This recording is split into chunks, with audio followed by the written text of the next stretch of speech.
And we go to the tubes. I don't know. Let's give it a second and see what happens. Do you want me to try to do it? Yeah, hop on there. Can I be my own biggest fan? You can. See what's going on. Be my own fan. Oh, no, okay. I just moved that. Like, it wasn't streaming or something. I'm my own big fan. That's creepy.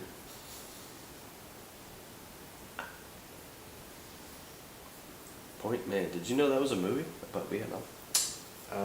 I did know that the name comes from a military background.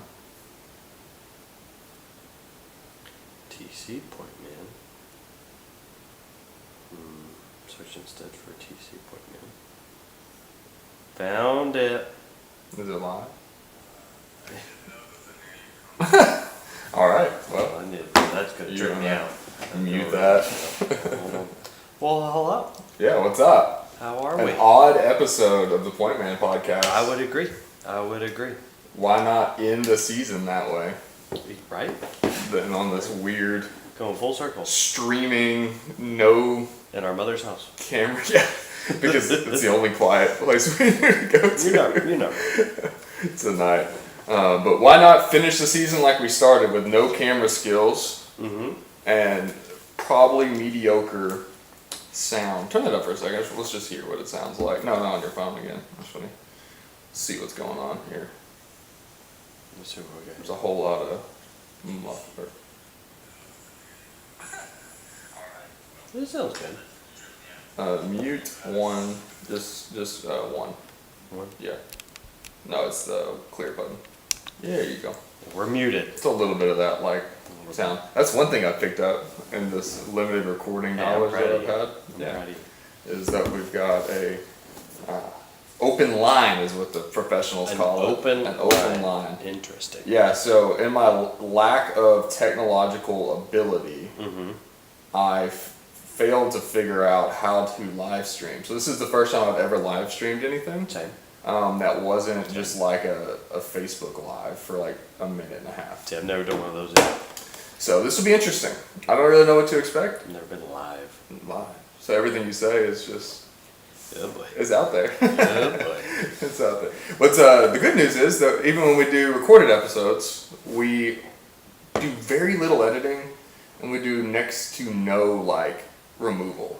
But the editing that is done is fantastic. Yeah, guys that get that splicing done. all of the different Holy scenes together and stuff. Yeah, shout out to James and Bob for the back end of this, which Bob's story for getting on the team is hilarious because he just comes up to me at breakfast one morning and is like, "Hey, I found the podcast. I think I got some ideas to make it better." And I was like, "Oh, cool. We record tomorrow at 5. So was that just a really nice way of saying, "Hey, pretty much. This isn't good. I can make it better." Yeah, I think he was telling me this is a terrible podcast and I have a way to make it better. Hey. And so yeah, I just told him, "Come on." I can appreciate somebody that comes with solutions, not just problems. He did. He came with solutions. He came with big fancy lights. He came with the backdrop. Bob hooked it up. So it was super cool to have Bob join the team. I wanted to, we're going to talk about discipline tonight. Part of us doing the stream is in discipline. We've been releasing an episode every week for 13 weeks. We decided that we were going to do the podcast, and we've been doing it diligently every week for 13 weeks. We have 3 motivations for doing the podcast. Okay. It's to inform. Yep. It's to communicate, or excuse me, it's to inform, it's to motivate, and it's to entertain. Okay. So if it doesn't do one of those 3 things, we don't do it. But really and truly, this is kind of the stopping point of the way the podcast has been done the last 13 weeks. Okay. So going forward, we're doing 2 things new and different, starting hopefully next week we'll be starting this. But we're doing 2 episodes. They'll kind of intermittently come out. They won't all come out the same week or anything like that at this point. Maybe if we get some more guys who want to edit and hook it up, that would be incredible, and then we could release more episodes and do more stuff, which would be sweet. So if you're out there and you like to edit videos, shoot us a message or leave us a comment. We'll hook that up. But yeah, so we're gonna be releasing what we call Bower. It's called the Band. It is a story in the Bible, but that's what we feel like when we're just sitting around talking. Okay. There's a band of worthless rebels, and so we have an episode that is dedicated solely to us just talking, just Shooting being the breeze, dudes. The pieces of the podcast people probably want to. Guys being dudes. Yeah, like we did one. You actually on the first one with Michael, and we talked about everything from fitness. We talked about being a fireman. We talked about working for Amazon. We talked about music. We talked about all kinds of stuff on that first episode. And so those are going to come out. And really the cool thing about it is we're going to get to do it with guests. So like we'll do a serious episode where we're talking about something that helps guys grow in their faith or walk their faith out.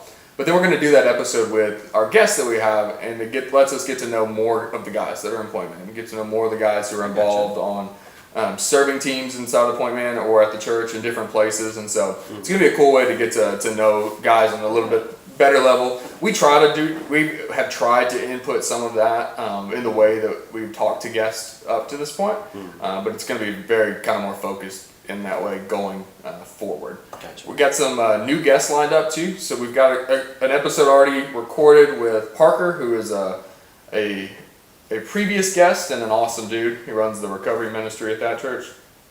We just did another one with him. It was awesome. Under this kind of new style where it's much more of a serious conversation. We're trying to get down to the point of a specific thing and try to help guys walk through something. So he was on the first one, and then we've got two new guests that we're going to be, one recording this weekend and then one the next weekend. This is the first time we've actually got so much information in the can already that I honestly don't know when episodes are going to come out. Like we've got, it's a good problem to have. It is. It's cool. It's cool to be ahead a little bit. So hopefully it'll help a job. It's a big undertaking. I would not want to have to take on. So thankfully they do it. It's also cool to see a bunch of different guys interested in sharing stories, interested in diving deeper to a topic. Mm-hmm. You don't have that kind of same recurring. Yeah, we have main guests or mainstays, but the ability to get a bunch of different guys from the ministry through this is really cool. Yeah, it's interesting too to talk to guys who are genuinely they're interested in what God's word has to say and how they can apply it to their life. It's we do some prep before we come in here. We know the topic. We have some idea of the direction that we're going, and to see those guys really own the fact that they're going to be a part of that and they're going to be to study up to a degree. And so if you go back and you watch, it's not really that way because honestly we didn't have a really good idea what we were doing. Yeah. We had 3 microphones and an hour to kill essentially. That's how we started this. So it looks a little different.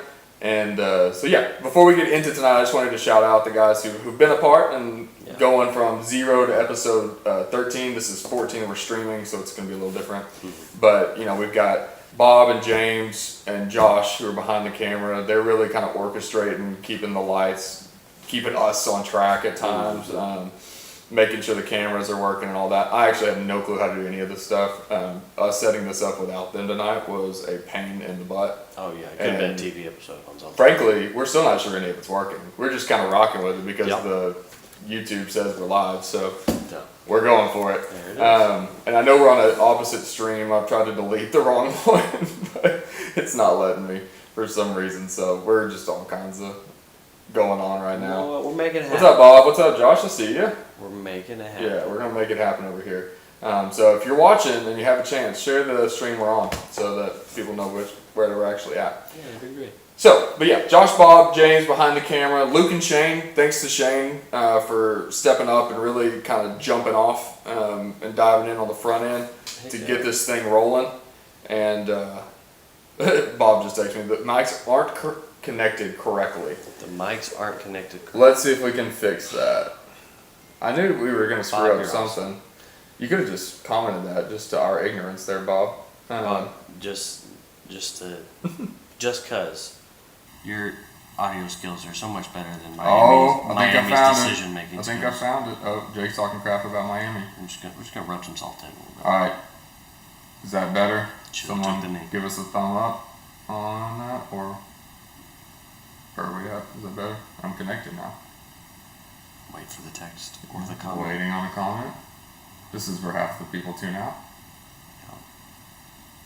All right, we're gonna keep rocking. Okay. If that's not it, then we might have lost all audio. We might have lost everything. Just be really animated now. We'll see what happens. All right, so what we got? it's all in the details. That's all of the guys who handle the actual like technical piece of this are in the comments flaming my inability to set this up right now. That's okay. Hopefully the mics are working now. Okay. We are something. Our chat's messed up. Our chat's messed up. Yeah, we're doing great, guys. First time streaming. What's up? Mm-hmm. Oh, did I just kill it? No, we're still on. Okay. I guess that's the glory of the streaming. There it is. Making it happen. Audio is good. So far. Thanks, Josh. Are you using OBS? Yes. So cool. Welcome to episode 14 of the Pointman Podcast. My name is Zach, and I am the Pointman pastor at that church. And I'm excited for this episode. We talked about it briefly just a second ago if you're just now joining us. But our topic for tonight is what, Jake? Discipline. And in discipline, we are here recording this because we want to continue to weekly give something for guys to view that will either inform, motivate, or entertain to a degree while they grow in their walk and grow in their faith and grow as Christians and as men. There's lots of outlets for poor information. We hope to be an outlet for good information and for good motivation for men to do things that will glorify God with their life. That's why we're here, and that's why we did this.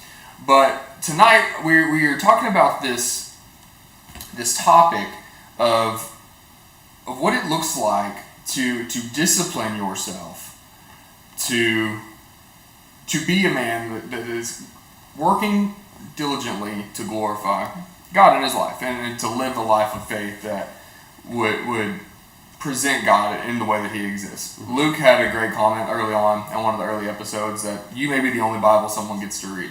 Mm-hmm. I think it's a powerful statement because it's true. You know, not everybody's going to pick up a Bible and begin reading it, but you may have an opportunity to interact with someone, and that would have a great impact on the way that they live. Part of that is discipline. Yeah. That's such a negative word for the first, 18 years of your life? It's a negative. I think it's a negative word for people of faith generally, even outside of just your early growth. Is it a negative word, or is it just one of those words that people don't like because you know that you're going to have to do something you don't want to? I think it's a negative word because people want the answers to all be ultra spiritual. Ultra spiritual, not spiritual. Okay. They Big want words. Yeah. Vague ideas. Divine intervention for everything. They want anything. They don't want to think that anything you can do can have an impact on your faith, like on your faith and what God's doing in your life. If that makes sense. Okay. I disagree. I think that to move the needle spiritually, I actually posted this earlier this week, but to move the needle spiritually, I think sometimes you have to move it practically. Okay. World. We did. You still are. We together used to be in the fitness world, as both athletes and as coaches, and discipline is a huge part of that. Absolutely. It's in fact maybe the most important part of that. I've seen people with no athletic ability, no skill, but they had the discipline to come to the gym every day, and they gained incredible ability. Oh, life change happened. Yeah. And I've see it firsthand. And I've also seen people who have all of the ability in the world and have no discipline, and I've just watched them flail off into like obscurity when it comes to life change also happened. It just wasn't the life change we were looking for. Yeah, and that's true. But it all comes back to this idea of making sure that you're focused on what you're doing. Yeah. There's a story I love. I actually heard it from Joe DeSena. I talk about Joe DeSena a lot because him and Spartan Race had a great impact on my fitness and my health. Yeah. And some of the things that he talks about and kind of his mentality towards fitness. So I like Joe DeSena. But he has this story that he told on a podcast a long time ago about the British rowing team. I don't know which year this was, but this rowing team for 1 year from the date of the Olympics decided they were going to make all decisions in their life based on one question. Does it make the boat go faster? Interesting. So this came down to everything from, are we going to the movies tonight? Does it make the boat go faster? Are we going to go to the bar tonight? Does it make the boat go faster? Are we going to go to bed early tonight? Does it make the boat? Positive or negative, whatever it was, they made the decision based on does it make the boat go faster. I think it translates very well to our spiritual life, because when we talk about things of faith and walking out this life as a Christian and life as a Christian man, we like to put ourselves in the driver's seat a lot of times. Yeah. So for those guys, the team was the driver's seat. The boat speed was the focus. Were they going to win the Olympics? That was their only goal. Yeah. So if for them they had made a poor decision, like, no, we're going to stay up till 2 a.m. every night. Boat's not going to go fast. No. Somebody's doing the work. But it works out in our life too. We get selfish and we think, all right, I need to go make more money to support this, or I need to go do this event, or I need to be at this place and then this place, but they're taking time away from what God has called me to be doing. Does it make the boat go faster? You see what I'm saying? Yeah, and absolutely. So I think it's interesting. That team is very inspiring to me, because whenever you start to and I don't know why God has been working on discipline in my mind and in my brain lately, but this has been something that's really been heavy on me, and thinking through what that means and what disciplining your life means. Of course, as an athlete, I knew what it meant. Like, if I had miles to run, go run them. Yeah. It's very succinct. Like, if your goal is to run a distance, you have to run X number of miles before that day, or you're not going to have the opportunity to do it. And this is kind of hilarious that we're talking about it in this sense. So, like, this past weekend, I went and got a level 2 certification through CrossFit. It's essentially coaches coaching coaches. Oh, interesting. How to be better. That's Right? How to seems like a Ponzi scheme of some kind. How to manage your class better. Scheme. How to get the most out of your athletes. Yeah. And how they can get the most value out of their membership. Because CrossFit can be kind of expensive. Yeah. Right. So making sure you're getting everything. And one of the things about it is, as a coach, I got to prepare. Right? I'm going to sit down. I'm going to write the things that I'm going to say. I'm going to write the things I'm going to look for. How I want the class to flow. Yeah, you're presenting every day. Yeah. And one of the things you got to do is you got to write out how you want this class to go, timelines, so on and so forth. And on the way over here, I said, man, I haven't done that for tomorrow. 8:30 in the morning, gotta get ready. And I was like, you know what? I'll be all right. Yeah. And here we are. Yeah. Here we are. So we're gonna be staying up a little later. Yeah, we're gonna get done. Yeah, we're gonna make sure that's written. I think it was Jodison again, who said, he told the story about he was interviewing a wrestling coach. And the wrestling coach was at this high school who didn't have wrestling. He was trying to get these kids into the sport of wrestling. And he did that. He wrote all of his workouts down, and he got so amped up, so excited, that he just blitzed through like all of it in the first hour. Oh yeah. And he said he had no clue what he was doing. He went over to the water fountain and like got a drink and was like just trying to figure out what he was going to do with this like gym full of kids in there for the next like, 2 hours while they were supposed to be at camp or training. But I think it worked out for him. I think he ended up doing pretty good. But that's an interesting thought. Yeah, that preparation and the dedication and the discipline to do it and to do it. Yeah, training people is interesting. It's very you do have to remain disciplined in a gym very much. You can care about people, you can care about their transformation a lot, but there's still going to be nights where you just want to go home and go to bed. 100%. Yeah, I think the translation's great to your faith, because there's going to be times where you just want to go to bed. You just want to stay home. You just don't want to do something. When we were running our gym, I sat down and did the math at one point. There for about a 3-month span before I had to start trimming fat off of how I spent my time. I was working roughly 120 hours a week. Between the gym and your job? Between the gym, I was a high school teacher at the time, and I was involved in the youth ministry at the time. In between all three of those, about 120 hours a week. Yeah. And that's not including any other time personally. Right? So that preparation, that discipline of saying, hey, I need to get the most value out of these hours. And I'm spreading myself too thin. That's interesting. And That's all kind of like these a different things. yeah.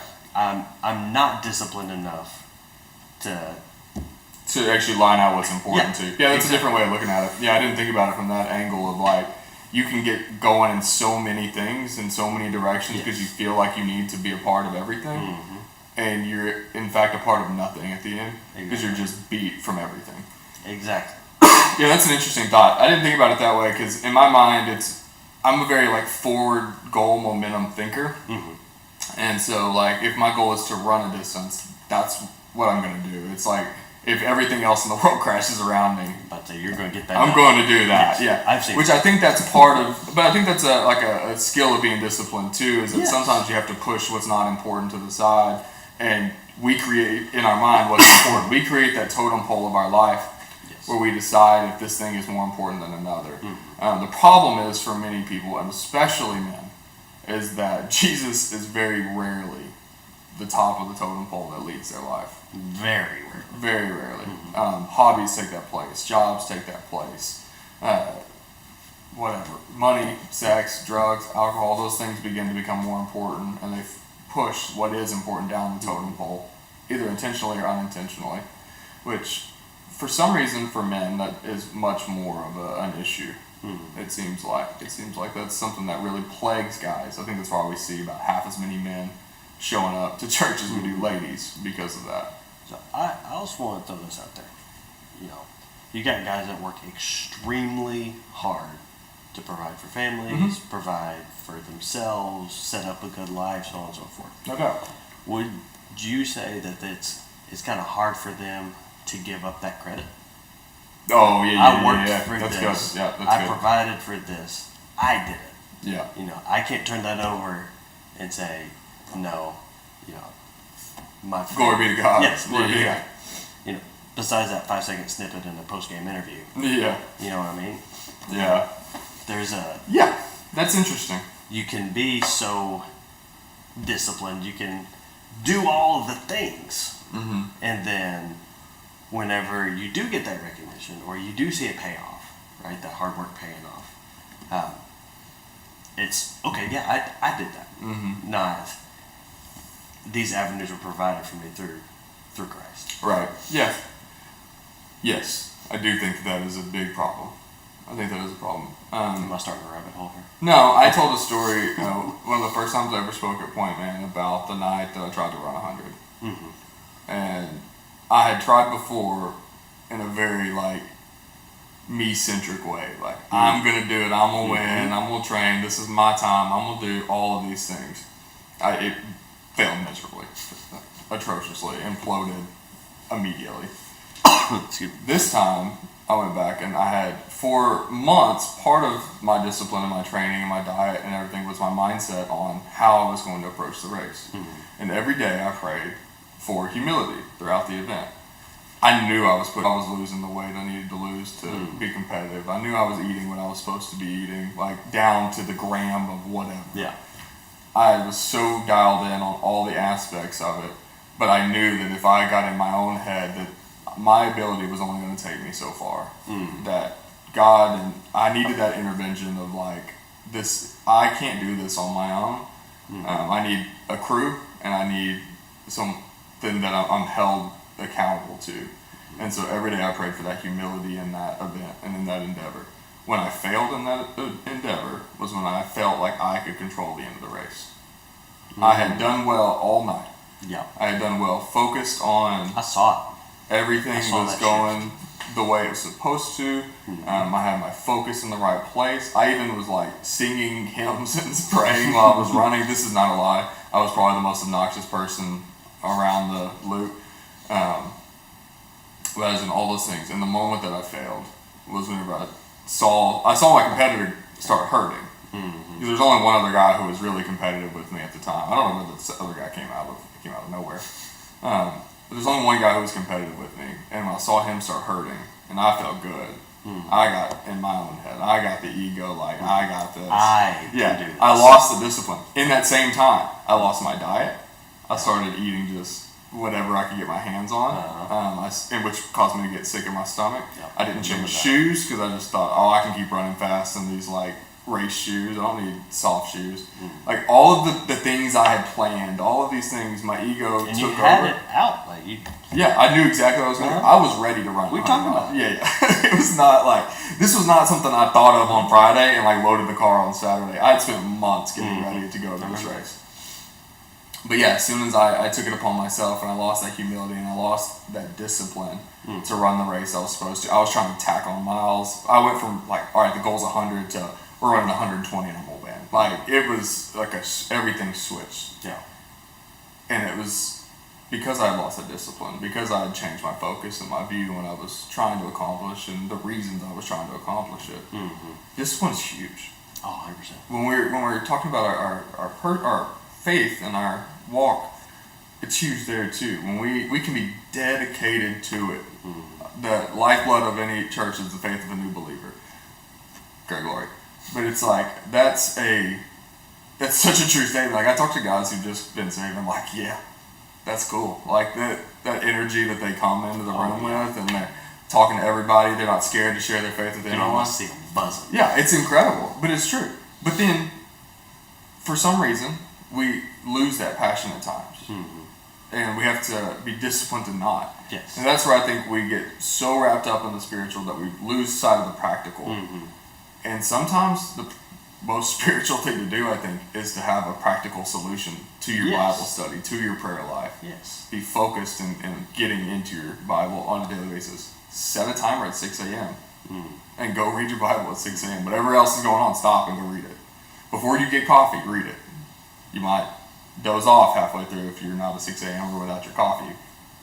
But set a standard that and a strategy and a structure to discipline yourself by.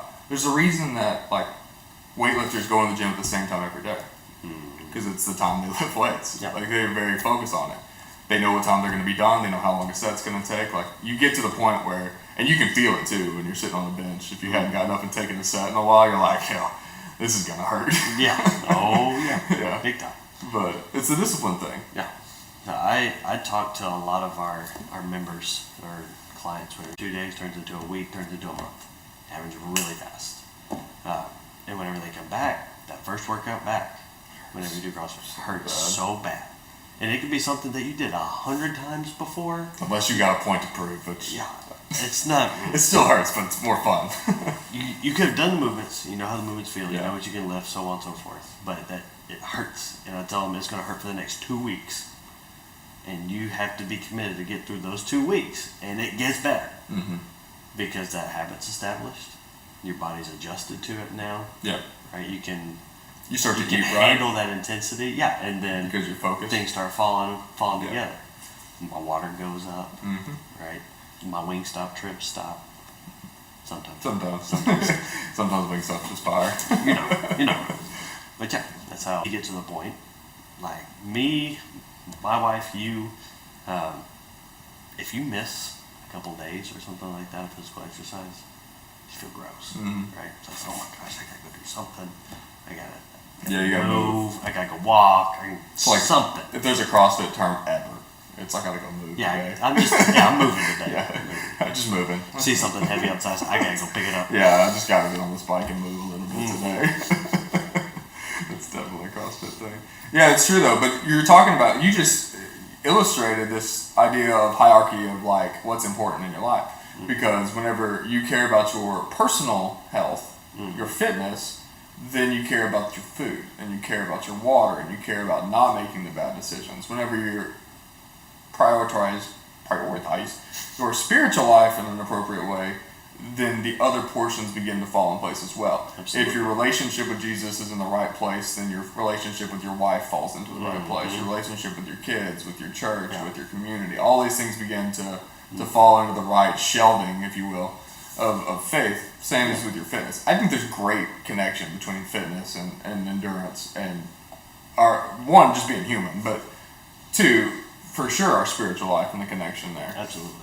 In Romans 5:3-5, it says, not only that, but we rejoice in our suffering, knowing that the suffering produces endurance, and the endurance produces character, and character produces hope. And hope does not put us to shame, because God's love has been poured into our hearts through the Holy Spirit who has been given to us. I love this verse. Absolutely. I love this verse. Absolutely. I want to talk about this. I'm a firm believer that difficult exercise makes life better mentally in all aspects. Let me just beat up Jonathan one more time, because at the start of Spartan Race, he had this theory, and he used it for marketing, and he did a great job with it. He called it obstacle immunity. Okay. If you could accomplish the obstacles in his race, if you could dedicate yourself to training to run his races and to complete the obstacles in his race, then sitting in traffic no longer bothered you. Exactly. If your coffee was cold when you picked it up, it didn't bother you. That one I think is a lie, because if my coffee's not the right temperature, it's going to annoy me. Coffee's expensive. But this idea of obstacle immunity, it builds that resilience in your brain. This verse, it speaks to that, and even if it's speaking to it not from a literal physical endurance sense, I think there might be some context for it to be in that way too. But, suffering produces endurance. Yeah. Do hard things. If you want to lift something heavy, if you want to get stronger, you lift something heavier than you did yesterday. You suffer through it. If you want to run further, you run further than you did yesterday. And that last mile sucks. Yeah. You feel like you're suffering. For sure. You're suffering. But you build endurance. You build strength. You build the way to produce forward. You produce character through that. I remember just like when you finish those hard events and those things, including Spartan, and some of his theory is correct, where it's just like you get to the finish line, you hop over the fire, and you're like, oh, thank goodness. Yeah. Like seriously, I did the ultra in South Carolina like 10 years ago now, 8 years ago, whatever it was. And so you ran the course twice. So you ran like a half marathon, a little over a half marathon, 15 miles or whatever once. And then you did it again. So you just ran it back. And not only is it harder the second time because you're tired, it's also harder the second time because there's 1,000 people who've run it. So if there's mud anywhere, there's mud everywhere now. Yeah. So like running is not really what you're doing. You're more like slip and sliding through this entire 15-mile course. But I just remember crossing the finish line and like just being so happy it was over. Yes. Like, I'll go the opposite end of the spectrum there. So at the fire department, 2 times a year we have a fitness assessment.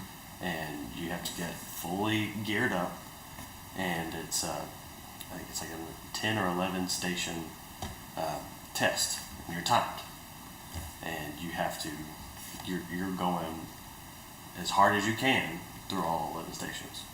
And the month or 2 months leading up to that assessment, you were dreading it, and you're just like you get that little nervous pit in your stomach of anxiety. You get that little heart flutter, all sorts of things. And then whenever you get done, you rip everything off, and then you go sit in front of a fan for like 10 minutes. Because it's just like a relief. Yeah. It's like, oh my gosh, thank goodness. I don't have to do that for another 6 months. Yeah. But it's there for a reason, right? You're doing that, well, we're being voluntold to do that, because it makes you better. It holds a standard for you. Yeah. Doing things that you don't want to do makes you better. Yeah. Yeah, I always say, so the times I've experienced the most like true change outside of incredible moments of like faith walk and things that have occurred there are the nights that I've run at sunset. Because it's just like it's such you experience life in a very short segment of time. Like you're there and there's this excitement, everybody's putting up their camps and they're getting ready, you're laying stuff out, you're like planning for 6 hours from now even though you're not sure you're ever going to get there. You're doing all these things, you're excited, and then you get to the starting line, you're like high-fiving people because no one's excited because it's like, alright, it's 7 p.m, we're going to run for 24 hours, let's see what happens. Yeah. But, you're excited because you're there. You're excited you've done the training. You know you can go home. It's a weird race like that where you can just leave whenever you get beat up. But you're just excited. Then you'll go through stretches where it's like, it's fun. Like you're hanging out with your friends. They're running with you. Everything's good. Having conversations. Yeah, you're running so slow. You still have color in your face. Yeah, it doesn't even matter really. For hours out there, you're running so slow. And then there's points where they go to sleep and you're by yourself and you truly feel lonely and you feel a little depressed because now not only are you by yourself, but you're exhausted and you're hungry and you're cold and you're tired. And the only thing you hear are the sound of like 1 or 2 cars every 5 minutes going down the freeway. Yes, because it sits between a freeway and a trailer park. Yeah. But you experience that loneliness. A little bit of fear though too. Inadequacy can actually get to the finish line. then they wake up and they come hang out with you for a minute, and it's like an immediate jolt of like, whoa, yeah, there's like an energy boost. You don't have to handle the food and everything anymore. You got a dude who's helping you with that.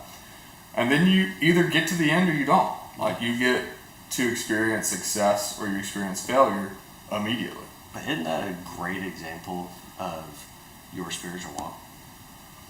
Isn't it just I think, spot on, right? You're baptized or you're introduced to the faith. You're high-fiving folks. Jesus, you're high-five, you're not afraid to talk, right? You're excited, you're running with your buddies. God's filling all the conversations that you have. Yeah, that's true. Right? And then for somehow, some way, if we don't stay in that, like you all of a sudden you're by yourself.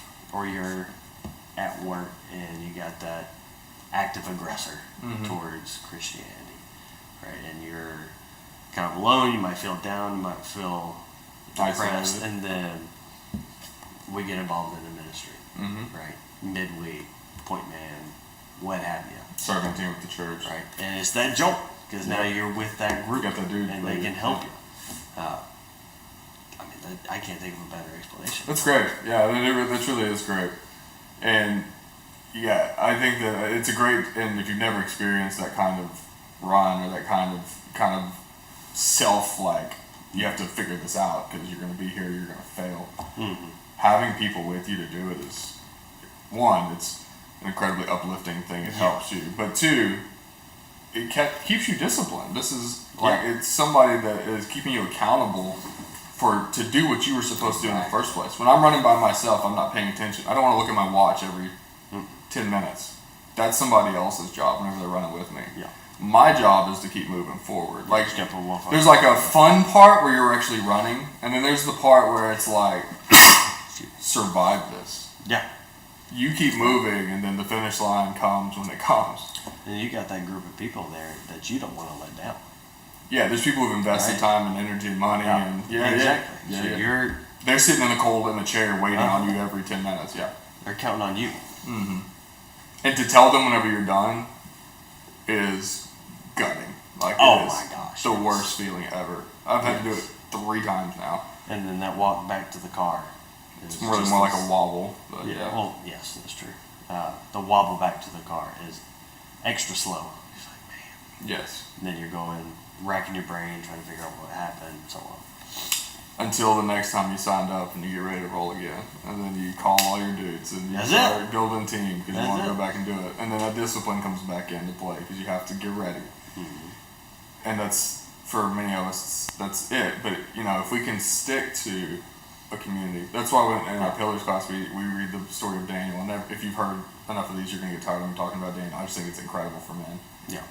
And part of that is the 3 C's that we see Daniel. We see confidence. He thinks, or he knows he's going to make it. He knows he's going to, it's going to be good because God's got him. You see conviction. He's not scared to tell the king, the emperor, the executioner, the chief eunuch. He's like, hey, dude, this is how it is. Yeah. He's got his crew. He's got Shadrach, Meshach, Abednego, Hananiah, Mishael, Azariah. Little Bible flex. Nice. But he's got his dudes with him. And they pray with him. And they care for him. And they move through these things, these crazy situations where they do it as a group. Maintain that confidence in their faith. It's because of that. Because they're together and they're walking through those things together. Yeah. But they have discipline. Like in the beginning of that, he won't defile himself on the king's food. So I've been in the CrossFit space. I have recently found out for 5 years now. Okay. And time flies when you're having fun. But one of the things that got me into that space was you get to try it, you get to learn a whole lot of new stuff, right? Yeah. Everything's new, everything's exciting. And it changes every 2 years. Yeah. But what kept me there was that group of people, right? The people that whenever you walk in at 5 o'clock in the morning, half asleep, that somebody's going to be there, and they're either going to be like, man, I feel the same way. Like, we can do this together. Yeah, or we're going to have somebody really wide awake, wide-eyed, bush-tailed, ready to roll. For me, it is the sweetest lady I know named Kiana Beer. Bringing the energy. Every single day. Right? She wasn't there one day this week, and everybody looked around like, what? Why is it quiet in here today? Do we need to call somebody? What's going on? But that community is there. Yeah. Right? Misery loves company. We hear that all the time. You can do hard things a heck of a lot better with a group of people. Yeah, right? that's true. And being a Christian is hard. It is. Yeah, I like the statement that if you're a Christian and your life is super easy, maybe you're not living it quite right. Oh yeah. 100%. Maybe there's something that you should be doing that you neglected, or somewhere you should be speaking that you're not, or something God's called you to do that you're ignoring because you don't want to step out of that comfort zone and do it. Absolutely. There's all kinds of things. I love. I've been reading Atomic Habits. Okay. The James Clear book. I read a chapter of it. Yeah, I picked it up the other day. I've been on a reading sprint, man. I'm almost done with this one too. Okay. But he's got a point early in the book where he talks about putting votes in the ballot box for who you want to be. Okay. He equates the habits of your life to votes, and the winner of the election, essentially, the person you want to be comes out of the inputs that you're putting into the ballot box. Okay. Over time. That's discipline. Yeah. That's those tiny microscopic changes. Yeah, at its simplest point, it's you could either, if you want to grow closer in your faith, you have an option here. Turn the TV on or open your Bible. For him, in this example, if you want to step forward in your faith and your relationship and learning and growing closer to God and to Jesus, in this relationship, if you want to watch TV and you want to minimize the importance of this portion, then you're going to turn on the TV. Yeah. You're casting your ballot because you're the dude who watches TV instead. Yeah. Do you want to hit the snooze too many times Sunday morning, or you want to get up and get ready? Yeah. Do you want to? Yeah. Good point. You want to go to church, or not? Or you can be with that group. Yeah. Go to Pointman, or not? You're these little things. They seem so simple and minute to us when we're making these decisions, but each little thing is casting a ballot for the man you're going to become. And if you're not casting the ballot in growing your relationship, then whatever you're dedicating that time to is what you're going to become. And that's where people, they like to rank their relationship low on the totem pole of life, low in the priorities, and they don't understand why when things go wrong, there's a hardship for them, that they don't have the community around them. They haven't cast the ballot into the community of faith. And I've always heard that you can talk yourself out of anything, right? Your mind can tell you 50 billion excuses of why you shouldn't do something, right? Can you imagine what we can do if you take that same concept and you use it for your Christian faith? To talk yourself into things. To talk yourself into things. Yeah. Right. And it's 100% doable. We've been using this just quick one-liner a bunch lately, and it's just say yes to Jesus. It's like, does he want you to go talk in this place that's a little uncomfortable? Yeah. Say yes to Jesus. Like, trust him. He's got you. Just do it. Yeah, literally. But we get in our head and we get to thinking that things are so much harder than they really are, or that they're so much more dangerous than they really are. Oh yes. We went to a Christian concert at the fair earlier this week, and me and Mom and Montana, my wife, didn't go. But we knew people who didn't want to go because it was at a fair and they were scared to go to the fair at night. It's like, okay, I get it. But at the same time, it's an opportunity for someone who may not have heard the gospel message to hear the gospel message. Oh yeah. And then to hear an artist, a Christian artist, who is far from a normal Christian artist, who is kind of someone that can appeal to a lot of people. Yes. And it's an incredible opportunity for that type of situation. But it only is powerful if believers are willing to go and show that it's important and that it's powerful. If Crowder's standing on stage by himself and no one knows who the heck he is, his message isn't very powerful. But if there's 1,000 people standing in front of him, or however many it was, I don't know if it was 1,000, it was a small crowd, but it was enough of a crowd that you would notice. Yeah. When you were walking by, you would realize, what's going on? Yeah, who's that guy? What is he talking about? Who's that big guy with the massive beard? Yeah. Funny story about that. This is an aside, and we'll get back to discipline. This is an undisciplined statement. So we were walking through the fair, and I see this guy, and long beard, long hair. Yeah. Duck Dynasty. I was like, man, that looks like Crowder. But I thought he had like a fake Gucci jacket on. I was like, it's Arkansas State fan. That's just some redneck who got a fake jacket somewhere. Yeah. No, it was him. It was him. I saw him post a picture on Instagram. The next morning I was just scrolling through and I saw it was just him. He was just walking. Yeah, and like we stopped to look at a sign to find out where his concert was, and he was looking at the same sign to find out where a ride was. It was really funny, but yeah, just undisciplined. But that's my thought. It's like sometimes God's going to tell you that some things are just important to do, even if they feel uncomfortable, or if they're dangerous, even at times. But part of that discipline of your faith is that if you're supposed to be there, you'll go. See, I can almost have the opposite with that, which is kind of crazy. Like, for example, I got off work this morning. Mm-hmm. I worked 48 hours, and in that 48 hours, we responded to 3 drug overdoses, and that's rough. Through the power of Narcan, got all 3 of them back. Okay. Those zombies. But you go into a house that you got no idea what's going on, not even close. And I can go in there and, without a shadow of a doubt, know exactly what I'm supposed to do, know exactly what I'm supposed to say, so on and so forth. And I can get off work, and I can go home, and somebody asks me the verse that's on my forearm, and I told them, I said, man, that's really cool. And I said, yep. And I left it at that. Yeah. That was it. Yeah. You know? Just the... Or you've made it specific. Yes. You can make it very specific. That's part of being disciplined in your actions, is that you are focused. Yeah. Just making that choice to be disciplined in the right things. Yeah. Right? I can work out 6 days a week. An hour and a half at a time. But then I'll go home, or like we rolled into this house today, and what was the first thing I did? You ate everything for the time. That's exactly right. Yes. You were eating about 4 or 5 handfuls of M&Ms. As we went live, I could smell M&Ms. There you go. See? We're gonna comment. Yes, Josh, that is true. There was also 2 ladies at the Crowder concert who, before Crowder went on, there was a worship band playing, and I look over, and these ladies had their mixed drinks in one hand. The other hand, I'm praising Jesus. Their mixed drink. Yeah, that would be a lack of discipline, for sure. Alcohol, that's a whole nother conversation. That was funny to see, though. I was like, I'm not really sure what to think about that. Somebody last night said, at least they weren't drinking the alcohol and they were praising in that moment. I said, I guess so. I don't know who they were, where they came from, but it was a funny thing to see.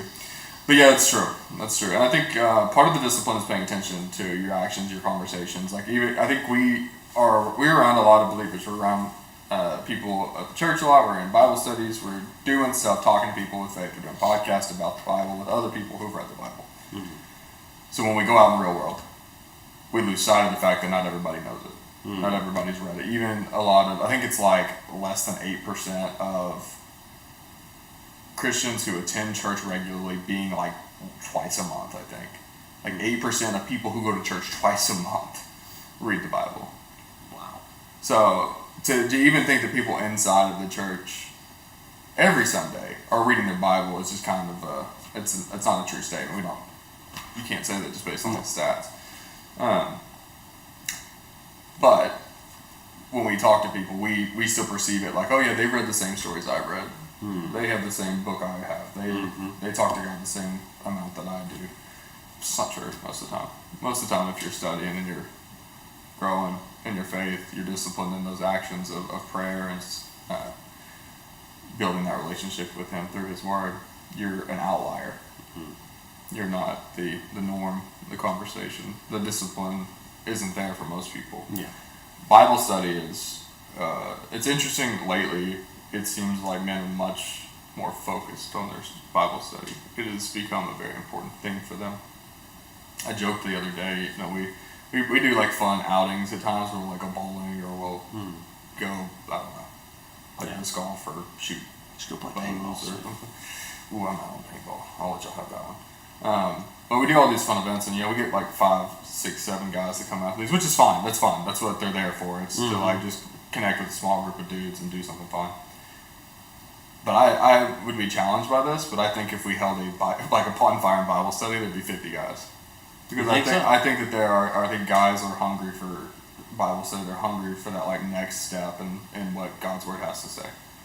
I think there's a push.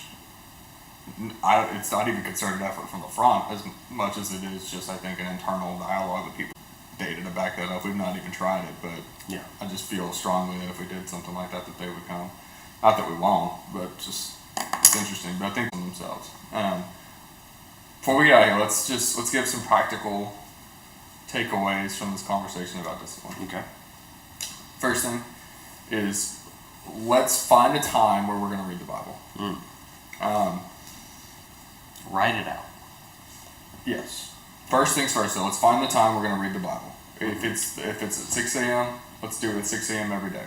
If it's at 6 p.m., sounds like a terrible time, but if that's the time you got, let's do it then. Yeah. Do not miss a day. I don't care if you read a verse. Make it a point of your day. It is the number one thing we're going to build our day around. Is we're going to do that.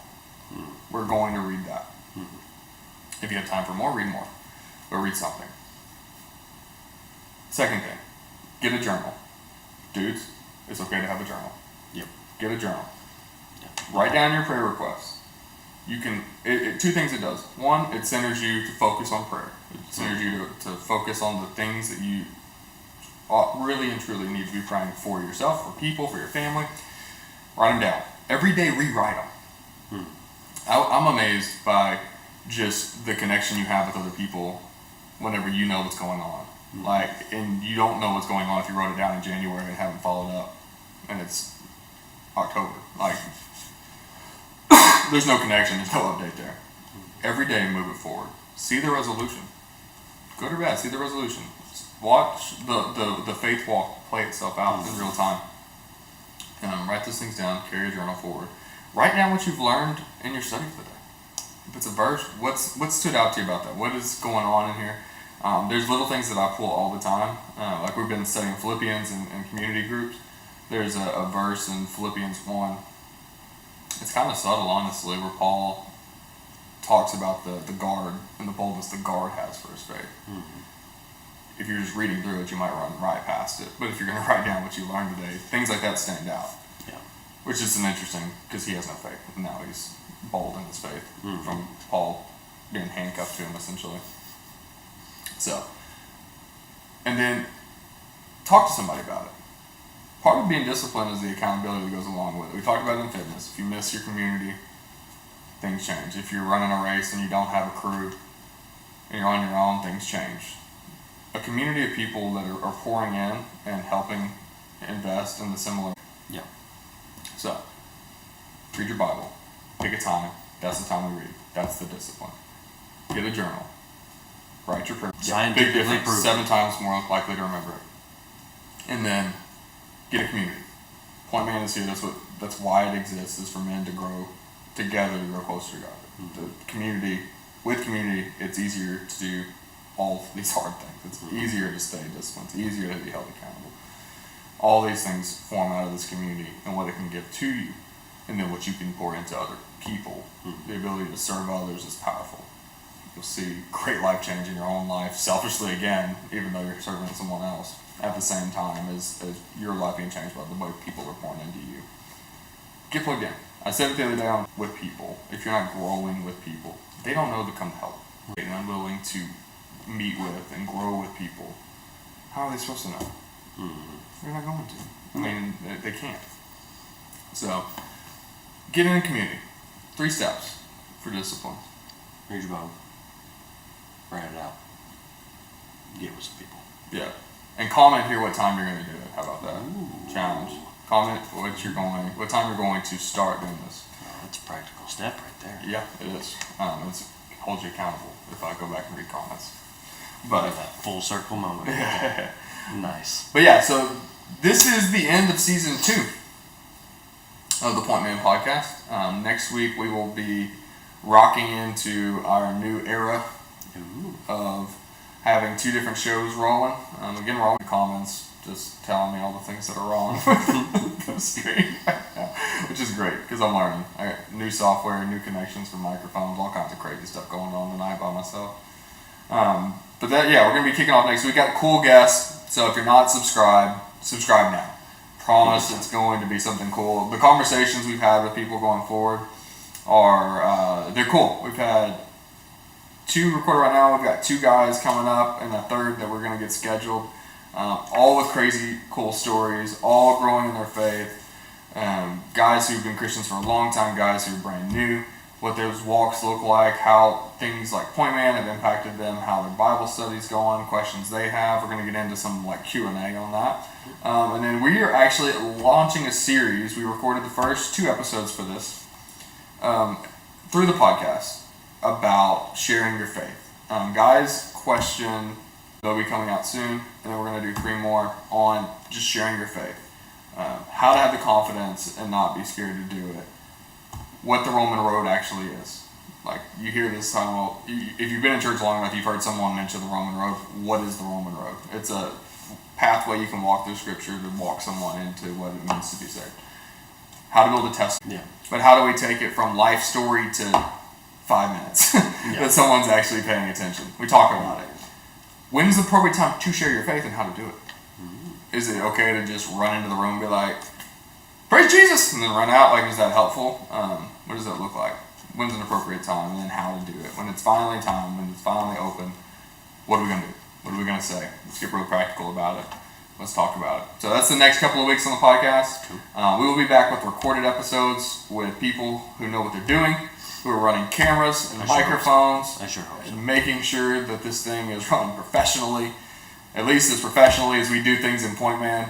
Not in your mother's house. Yeah, not in your mother's house, not on new software you downloaded on the way here at 8 o'clock at night whenever your bedtime is 8:30. My discipline is being tested tonight. Well, we wanted to record this. We wanted to get it out because we are dedicated to motivating, informing, and entertaining you guys. That's right. So like and subscribe here. Check us out on Instagram at TCPointman. Church Point Spaceman on Facebook. Yeah, we gotta either figure that out. Either we have a space or we don't. I say we don't, but other people disagree. Hit the space bar, man. Yes, okay. You're not literally spaceman. Don't type in spaceman. That .church point with inner or space man on Facebook. And Facebook is the best place to get all the information on everything going on with Pointman. We have an Instagram account. Instagram is very much for the information, the entertainment, and the motivation. We do have information going out there about what's going on, but truly we're focused on growing people through the media side with Instagram and YouTube, and then the information side on Facebook for the very practical. Like, you want to get involved with Pointman, Facebook is the place to start. Right. And then we'll see you at that church, either Sherwood or Cabot. Be a good time. This Sunday at, I know the Sherwood times are 8:30, 10, and 11:30. Cabot is very tediously, I'm going to say 9 and 11:30. I think it's 9:30. It's not 9 and 11:30. 9:30 and 11? It's 9:30 and 11, because you can make it back to Sherwood for the end of service. Bingo. Yeah. So, yeah, that is it for us tonight. That is the end of season 2 of the Pointman Podcast. We will see you next week with a brand new show setup and a new style, new conversation. It's going to be incredible. We will see you then. Until next time, prayers for everyone that they have an incredible rest of the week, and a good night. Have a good one. I'm going to stay right here until you turn this off. I don't know.